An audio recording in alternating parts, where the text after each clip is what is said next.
எனக்கு அக்கா கிடையாது. உங்களை நான் என்னோட அக்காவா நினைச்சு கேட்கறேன். நீங்களாவது கொஞ்சம் எடுத்து சொல்லலாம்ல. என்னக்கா பாக்குறீங்க? இல்ல, ஆதிக்கும் உனக்கும் எவ்வளவு வித்தியாசம். அவருக்கு உன்ன மாதிரி ஒரு தம்பியா? உங்களுக்கும் ஆதிக்கும் பிடிக்காது, பிசினஸ்ல பிரச்சனை இருக்குன்னு எனக்கு நல்லா தெரியும்.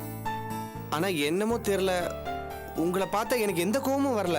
ஏதோ ஒரு வித பிரியமும் மரியாதையும் தான் வருது. அதுக்கு என்ன காரணம்னு எனக்கு தெரியல.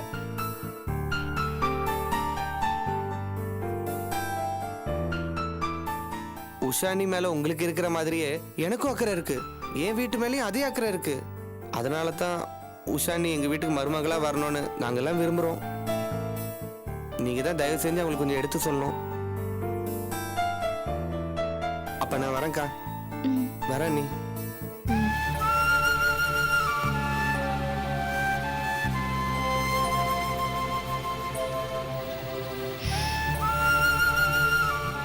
பாத்தியா உஷா, நீ இவ்ளோ பண்ணிட்டு வந்தும் அந்த வீட்டு பையன் வந்து உன்கிட்ட எவ்வளவு பிரியமா அக்கறையா பேசிட்டு போறான் பாத்தியா? இது எவ்வளவு பெரிய விஷயம். எனக்கு பார்க்கும்போது ரொம்ப ஆச்சரியமா இருக்கு தெரியுமா? இவனுக்கு எதுக்கு இவ்ளோ அக்கறை? நாட்டுல வேற பொண்ணே இல்லையா? அவங்க ஸ்டேட்டஸ்க்கு நிறைய பொண்ணுங்க கிடைப்பாங்க. இருந்தாலும் இப்படி வந்து கேக்குறான் இல்லையா? அந்த குடும்பத்தோட உனக்கு ஏதோ ஒரு பந்தம் இருக்கு உஷா.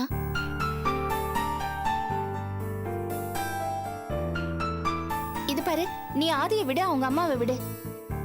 இந்த அர்ஜுன், அவங்க அப்பா பாட்டி எல்லாரும் உன்னை எவ்வளவு நேசிக்கிறாங்க. நான் போய் ஆதிக்கிட்ட பேசினப்போ உன் வயித்துல இருக்கிற குழந்தைக்கு அவன் தகப்பன் இல்லைன்னு சொன்னா. அது அவன் மனசாட்சிக்கு தெரியும். மனசாட்சிக்கு தெரிஞ்சா போதுமா? நாளைக்கு இந்த குழந்தையோட எதிர்காலம்?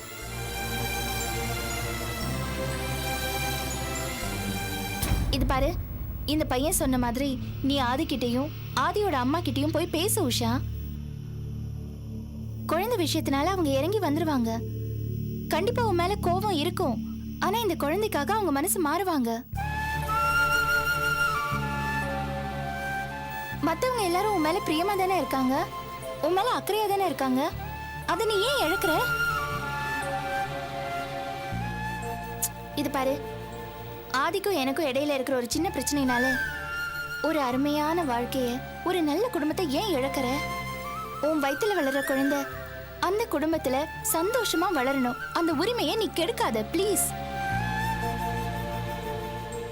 நான் சொல்றது ஏதாவது புரிஞ்சுதா? உட்கார்ந்து நிதானமா யோசிச்சு பாரு உஷா. நான் சொல்றது எல்லாமே உனக்கு புரியும். இந்த குழந்தைக்காகவாவது நீ யோசிச்சு பாரு.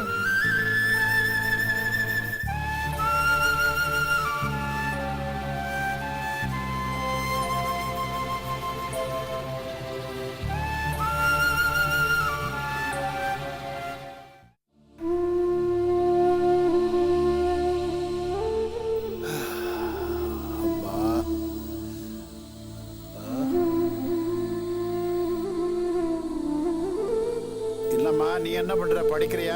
இல்ல தாத்தா, எழுதிட்டு இருக்கேன். எழுதுறியா? சரி சரி.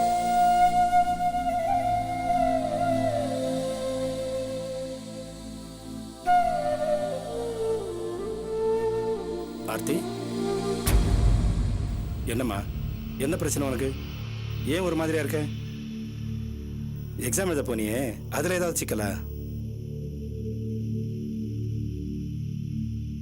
காலேஜ் கூட போகாம உட்காந்துருக்க, ஏதாவது பிரச்சனையா? ஒன்னும் இல்ல மாமா, ஒன்னும் இல்ல. ஒன்னும் இல்லைன்னா உன் முகமும் குரலும் ஏமா இப்படி மாறி இருக்கு? இத பாருமா, எதுவா இருந்தாலும் வாய் விட்டு பேசு. பேசினாதான் பிரச்சனை தீரும். பிரச்சனை தீருதோ இல்லையோ, மனசுல இருக்கிற பாரமாவது குறையும். இப்படி உள்ள வச்சு புழுங்கனா உனக்கும் வேதனை, எங்களுக்கும் சங்கடம். தயவு செஞ்சு சொல்லுமா, என்ன உன் பிரச்சனை? என்னயா என்னமோ வாழை மரத்தை முட்டு கொடுத்து தாங்குற மாதிரி இந்த தாங்கு தாங்குற? நீ இவ்ளோ பேச்சு பேசுறியே, அவ ஏதாச்சும் வாய் திறந்து பேசுறாள பாத்தியா? யார் என்ன பேசினா எனக்கு என்னன்னு புடிச்சு வச்ச பிள்ளையார் மாதிரி அப்படியே உட்காந்துட்டு இருக்கா. இவெல்லாம் ஒரு மனுஷி நினைச்சு நீ அக்கறைப்பட்டியே, என்னமோ உலகத்திலேயே ஒருத்தி தான் பரிச்சை எழுதுறான்னு கடன் வாங்கி பணத்தை கொடுத்து அமிச்ச. அந்த விவரம் என்ன ஏதுன்னு சொன்னாளா? இவகிட்ட நீ இப்படி கெஞ்சிட்டு இருக்கிறத பார்த்தா எனக்கு அவமானமா இருக்கு. போயா, போய் வேலை எந்த பாரு போ. ஏய், உன் வேலை என்னமோ அதை மட்டும் நீ பாரு. எங்களுக்கு தெரியும் என்ன பண்ணாங்கிறது. யோ, நீ இவ தாவா கட்டிய பிடிச்சி தாங்கிறது உனக்கு வேணும்னா சரியா இருக்கலாம். ஆனா எனக்கு நாக்கு பிடிங்கிட்டு சாகலாம் போல இருக்கு. டேய், போதண்டி, ரொம்ப பேசாத. உன்னை யாரடி நடுவில் புந்து பேசுனது? போடி இந்த பக்கம். என்னையா ஏன் விரட்டுற? நீ விரட்ட வேண்டியது அவளைத்தான். கட்டிக்கிட்டவனுக்கு பொண்டாட்டியா இருந்திருக்காளா இல்ல இந்த வீட்டுக்கு தான் மருமகளா இருந்திருக்காளா? எதுவும் கிடையாது. அப்புறம் எதுக்கு இந்த வீட்டுல இருக்கணும்? பேசாம போக வேண்டியதுதானே? யோ, முதல்ல அவளை துரத்தியா, என்ன போய் போப்போ மிரட்டிட்டு இருக்கிற? கலா, போதும், வாய மூடு. அண்ணா, அண்ணே எதுக்கு நான் திட்டுறீங்க? அவங்க சொல்றது என்ன தப்பு இருக்குது? இவ பண்றதெல்லாம் சரின்னு படுதா? ஏண்டே, என்னமோ காலேஜ் போகணும் படிக்கணும் அப்படியே குடும்பத்தை நிறுத்தணும் தாண்டி கண்ண புருஷன் தள்ளி வச்ச. அப்புறம் இப்ப காலேஜ் போல உன் இஷ்டத்துக்கு ஒண்ணு பண்ணிட்டு இருந்தா என்னடி அர்த்தம்? ஏய், என்னடி பாக்குற? இத்தனை பேர் கேக்குறாங்களா, பதில் சொல்ல முடியாதா? என்னமா ஆர்த்தி இது? நீ பண்றது சரியில்லை. இந்த மாதிரி நடந்துக்கிட்டா உன் மேல இருக்கிற கொஞ்சம் நஞ்சம் பெரிய கூட சுத்தமா எல்லாம் போயிடும். ஆர்த்தி, சரியோ தப்போ கேட்கறதுக்கு பதில் சொல்லி பழகுமா.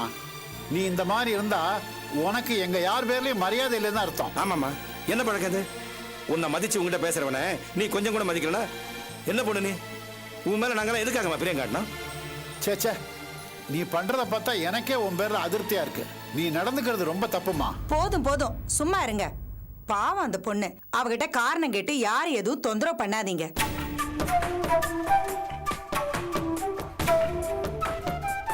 பாவம், அவ மனசுல என்ன வேதனையோ வருத்தமோ எல்லார்கிட்டயும் எல்லாத்தையும் சொல்லிட்டு இருக்க முடியுமா? பொம்பளை பிள்ளை அவ மனசுல இருக்கிறத எல்லாத்தையும் உங்ககிட்ட சொல்லணும்னு நினைக்கிறது ரொம்ப தப்பு. அதை உங்களால புரிஞ்சுக்க முடியலன்னா பேசாம இருக்கணும். அதை விட்டுட்டு ஆளாளுக்கு குறைஞ்சா எப்படி? பாவம் ஆர்த்தி, அவ மனசுல என்ன வேதனையோ 2 நாள் அவங்க அம்மா வீட்டுல இருந்துட்டு வந்தான்னா எல்லாம் சரியா போயிடும். ஆர்த்தி, நீ பரீட்சையில பாஸ் ஆனத உங்க வீட்டுல நேர்ல போய் சொல்லல?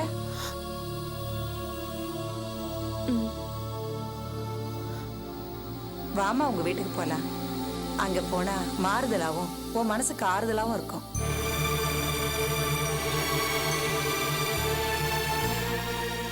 இவங்கள பத்தி எல்லாம் கவலைப்படாதம்மா. உங்க வீட்டு ஆளுங்களை பார்த்து எவ்வளவு நாள் ஆச்சு. வா போலாம். கிளம்புமா.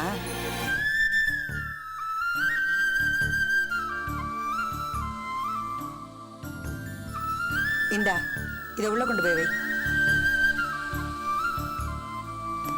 வாமா.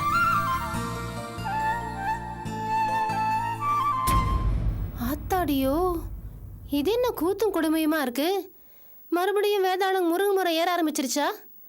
இத்தனை நாள் குத்தம் சொல்லிட்டு இருந்த மாமியாரு இப்ப மறுபடியும் இவளை தலையில தூக்கி வச்சுக்க ஆரம்பிச்சிட்டாங்களே. இது நமக்கு நல்லது இல்லையே.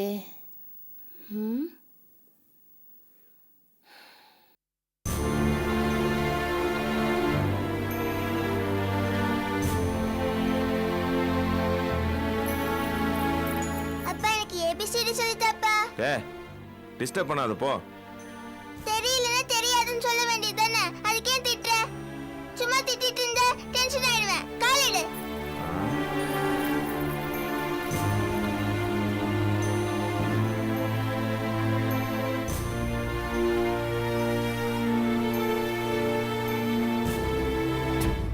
அண்ணே, அண்ணே, என்னண்ணே ஏதோ சிந்தனையா உட்காந்துருக்கீங்க போல இருக்கு.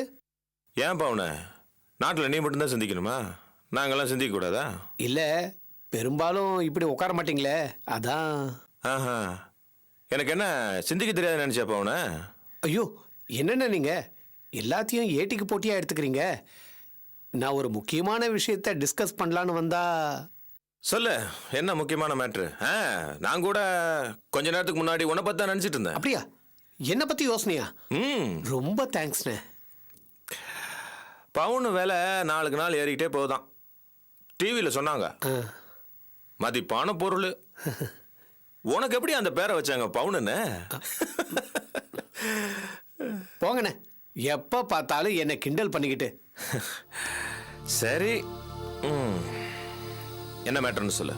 என்ன மேடத்துக்காக நீங்க என்னெல்லாம் பண்ணிருக்கீங்க? 10 லட்சம் ரூபாய அசால்ட்டா தூக்கி கொடுத்தீங்க. இந்த காலத்துல யாருன்னா இதெல்லாம் செய்வாங்க?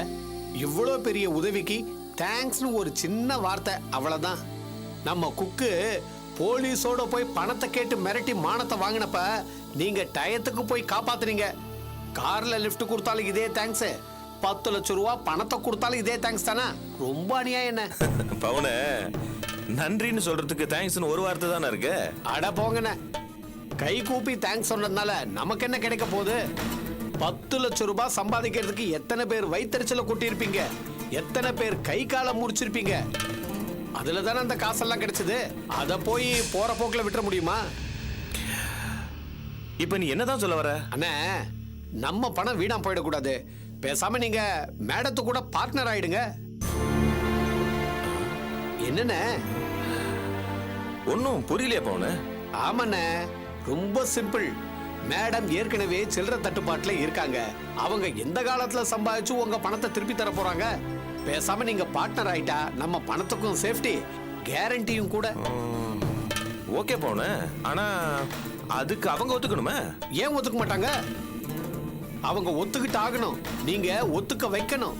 நீங்க பணம் கொடுத்தவரு, நெருக்கடியான டைம்ல கை கொடுத்தவரு. பார்ட்னர் ஆகிறது பல விதத்திலையும் லாபம். பணத்துக்கு பணம், தொழிலுக்கு தொழில், அவங்களையும் செட் பண்ணி கூடவே வச்சுக்கலாம். 1000 தான் நீங்க பிஸ்தாவா இருந்தாலும் உங்க தொழிலை வெளியே சொன்னா சொசைட்டில உங்களை ஒரு மாதிரியா தானே பார்ப்பாங்க. இதுவே நீங்க கன்ஸ்ட்ரக்ஷன் பிசினஸ் அதிபரா இருந்தா ஒரு மரியாதை, மதிப்பு, கௌரவம் நல்லாதான் இருக்கு. பார்ட்னர் ஆகி உடனே கம்பெனி பேரை மாத்திருங்க. அபி கன்ஸ்ட்ரக்ஷனுக்கு பதிலா அபிதாஸ் கன்ஸ்ட்ரக்ஷன் பேரை மாத்திருங்க. எப்படின்னு இருக்கு பேரு? யோ பரவாயில்லையா, ஓ மூளை கூட நல்ல வேலை செய்யுது. அந்த காலத்து பியூஸ் என்ன, ஆனா அதுக்கு உண்டான மரியாதையை நீங்க கொடுக்கறது இல்ல. எப்ப பாரு அடி, உத, திட்டு. யோ பவுன, சே என்னையா இதுக்கு போய் இவ்வளவு ஃபீல் பண்ற? நான் உன்னை அடிக்கிறதுலாம் ஏதோ செல்லமா தட்டுற மாதிரி.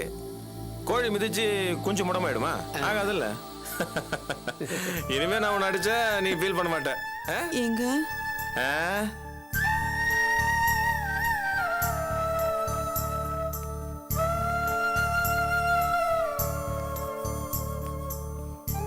என்னடி? வேணாங்க, இதெல்லாம் தப்புங்க, பெரிய துரோகங்க.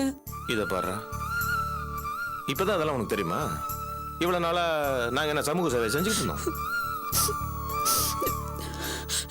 நான் ஒண்ணு சொன்னா கோச்சிக்க மாட்டீங்க? சொல்லு, சொல்லுமா. அந்த பொண்ணு அழகா இருக்குன்னு தானே இப்படி எல்லாம் பண்றீங்க? என்னடி ஆச்சு உனக்கு? நீங்க பல உண்மைகள்லாம் வெளியே வருது. ஆமா, அவங்க அழகுக்கு நான் பண்ற மரியாதை இதெல்லாம். பின்ன உன்ன மாதிரி மூஞ்சுக்கு அதெல்லாம் செய்ய முடியும்? அடியே, அபி மேடம் என் பக்கத்துல வந்து நின்னா அந்த மகாலட்சுமியே என் பக்கத்துல வந்து நின்ன மாதிரி எனக்கு பாலிஷ் ஏறும். அப்படியே என்னோட அந்தஸ்தும் மேல போய்கிட்டே இருக்கும். விளக்கண்ண குடிச்ச மாதிரி ஒரு மூஞ்சி, இதுல உனக்கு ஃபீலிங் வேற. போப்பா, போய் உன் மூஞ்சிய கண்ணாடியில் பாரு, உனக்கே மூட் அவுட் ஆகும். ஏதோ போனா போதும்னு உன்னை வச்சு குடும்பம் நடத்திட்டு இருக்கிறேன். இங்க பாருங்க, நீங்க பண்றதெல்லாம் பெரிய பாவங்க. அடியே, இந்த அடிதடி, வெட்டுக்குத்து, கட்ட பஞ்சாயத்து அப்படி இப்படின்னு என் அக்கௌண்ட்ல நிறைய பாவம் இருக்கு. ஆனா அதெல்லாம் வேஸ்ட். அபி மேல நான் வச்சிருக்கிற ஆசை ஒரு அழகான பாவம். அந்த அழகான பாவத்தை நான் ரொம்ப சந்தோஷமா செய்யறேன். அதுக்காக நான் என்ன துரோகம் வேணா பண்ணலாம், தப்பே இல்லை. இதெல்லாம் உனக்கு புரியாது.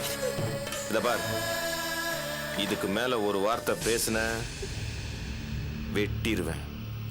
அதுக்கப்புறம் பேசவே முடியாது. புரியுதா?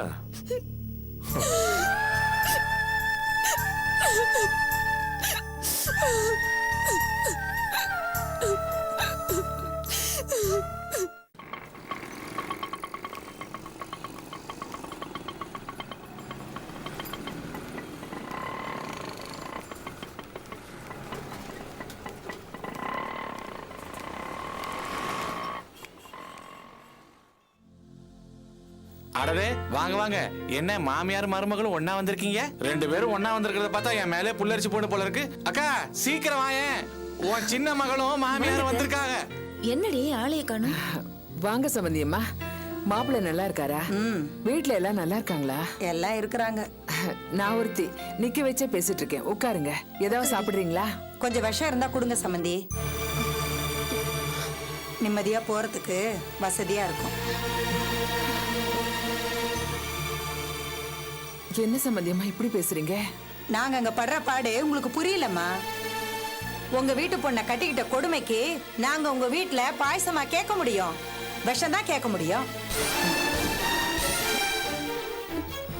என் புள்ளை இவளை கட்டிக்கிட்டு எந்த சுகத்தையும் காணல. நல்லா இருந்த குடும்பத்தை உங்க மக சீரழிச்சிட்டா. நல்லா இருந்த என் மகன் உங்க மகளால குடிகாரன் ஆயிட்டான். என்னம்மா சொல்றீங்க? மாப்பிள்ளை குடிக்கிறாரா? ஆமா குடிக்கிறான், வேற என்ன பண்ணுவான்? ஊர்ல போற வரவெல்லாம் ஏண்டா கல்யாணம் கட்டிக்கிட்டு ஒண்ணுமே இல்லாம இருக்கியே, இன்னும் ஏன் குழந்தை பிறக்கல, நீ என்ன ஆம்பளை இல்லையா, அப்படி இப்படின்னு கேக்குற மாதிரி ஆயிடுச்சுமா.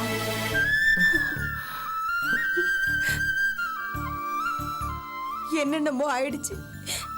இவன் ஒரு பக்கம் குடிக்கிறான், இவளால இன்னொரு பக்கம் எங்க கூட ஒன்னா சேர்ந்து இருந்த என் மருமக இப்ப தனி ஓலை தனி சமையல்னு ஆரம்பிச்சிட்டா. வீடே வேற மாதிரி ஆயிடுச்சுமா. சம்பந்தியம்மா அப்படியெல்லாம் பேசாதீங்க. அவ ஏதோ சின்ன பொண்ணு. அப்படி சொல்லாதீங்க. இவளா சின்ன பொண்ணு? மத்த மாமியார் மாதிரி இவளை கொடுமைப்படுத்தினா, திட்டினேனா, வேலை வாங்கினேனா, தினம் தினம் இவளை கெஞ்சி கூத்தாடிட்டு இருந்தேம்மா. தலையில வச்சு அத்தனை பேரு தாங்குறப்பவே இவ இப்படி நடந்துகிட்டானா சாதாரண பொண்ணா இவ? என் வீட்டுக்கு மருமகளா இல்லாம, என் பிள்ளைக்கு பொண்டாட்டியாவும் இல்லாம அந்த வீட்டுல ஒரு விருந்தாளி மாதிரி இருந்தா வேற என்னமா அர்த்தம்? வீடு விளங்குமா இந்த மாதிரி இருந்தா? சம்பந்தியம்மா ஆத்திரப்படாதீங்க. ஆயிருந்தா இருந்தாலும். இல்லம்மா சமாதானம் சொல்லாதீங்க. இவ இப்படியே இருந்தா ஏதாவது தப்பாயிடும். என் மகன் கோவத்துல கையை நீட்டிட்டா, இவன் ஏதாவது பிரச்சனை பண்ணி ஒண்ணு கிடக்க ஒண்ணு ஆயிட்டா விபரீதம் ஆயிடுமா? வேற ஏதாவது விவகாரம் ஆயிட்டா கேள்விக்கு என்னால பதில் சொல்ல முடியாது. இப்ப இவ இருக்கிற குணத்தோட எங்க வீட்டுல இருக்க வேண்டாம். ஒப்புக்கு நானே இருக்கிறேன்னு இவ அங்க இருக்கிறாளே தவிர வாழ வந்தவளா தெரியலம்மா. என்ன சம்பந்தி நீங்க? அவ புத்தி சரியில்லைன்னு நாங்களும் ஒத்துக்கிறோமே. ஏதோ கொஞ்சம் அனுசரிச்சு போங்க. கொஞ்ச நாள்ல எல்லாம் சரியாயிடும் சம்பந்தி. எத்தனை நாள்மா? எத்தனை நாள் பொறுமையா இருக்கிறது? இன்னைக்கு நாளைக்கு திரும்ப திரும்ப இதே கதை தான் நடக்குது. பொறுமைக்கு ஒரு எல்லை இருக்குமா? அவ்வளவுதான்.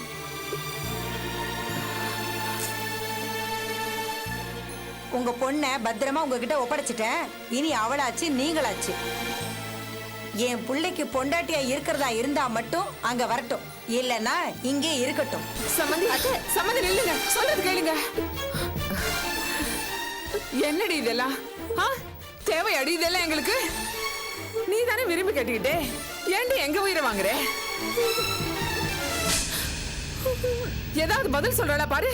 என்ன நெஞ்செழுத்தம் இவளுக்கு? எல்லாம் அந்த அபி கொடுக்குற இடம். இருமா. ஏய் என்ன நடந்துச்சு? இப்ப எதுக்கு கண்ணை கசக்கிட்டு நிக்கிற? அங்க என்ன நடந்துச்சுன்னு வாயை திறந்து சொல்ல. கேக்குறவள சொல்லுடி. வேண்டாம் வேண்டாம் ஆனந்தி, நம்ம யாரும் எதுவும் கேட்க வேண்டாம். அபி வந்து அவளை கேட்டுக்கிட்டோம்.